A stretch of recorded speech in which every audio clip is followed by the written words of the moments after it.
একজন সাহাবী রাতে রাসূলের সাথে ছিলেন। তো সন্ধ্যা রাতের দিকেই অজুর পানি আর মেশক নিয়ে এসে রাসূলের কাছে উপস্থিত। আল্লাহ রাসূল এই নেন, অজুর পানি আর মেশক নেন। তো আল্লাহ রাসূল খুশি হয়ে বলছেন, সালমা শেতা, তোমার মনে যেটা চাই সেটাই চাও, আমি তোমাকে দিয়ে দেব। চাও, কিছু চাও, আমি তোমার কাজে খুব খুশি হয়েছি। তখন সাহাবী বলছেন, আসআলুকা মুরাফাতাকা ফিল জান্নাত, আমি আপনার সাথে জান্নাতে থাকতে চাই। তখন আল্লাহ রাসূল বলছেন, আওয়া গায়রা জালেক, না না, এটা নয়, এটা নয়, অন্য কিছু চাও। তখন সাহাবী বলছেন যে হুয়া জাকা, ওটাই চাই।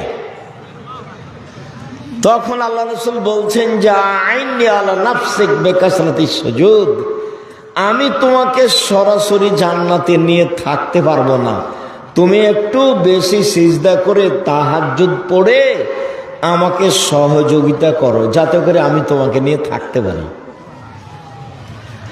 তুমি সহযোগিতা করো আমাকে। কে বলছেন এই কথা?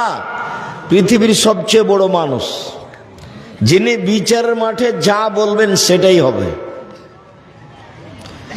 ইনি বলছেন যে তুমি আমাকে সাহায্য করো, আমি যে তোমাকে নিয়ে সাথে জান্নাতে থাকবো, তো তুমি আমাকে সাহায্য করো।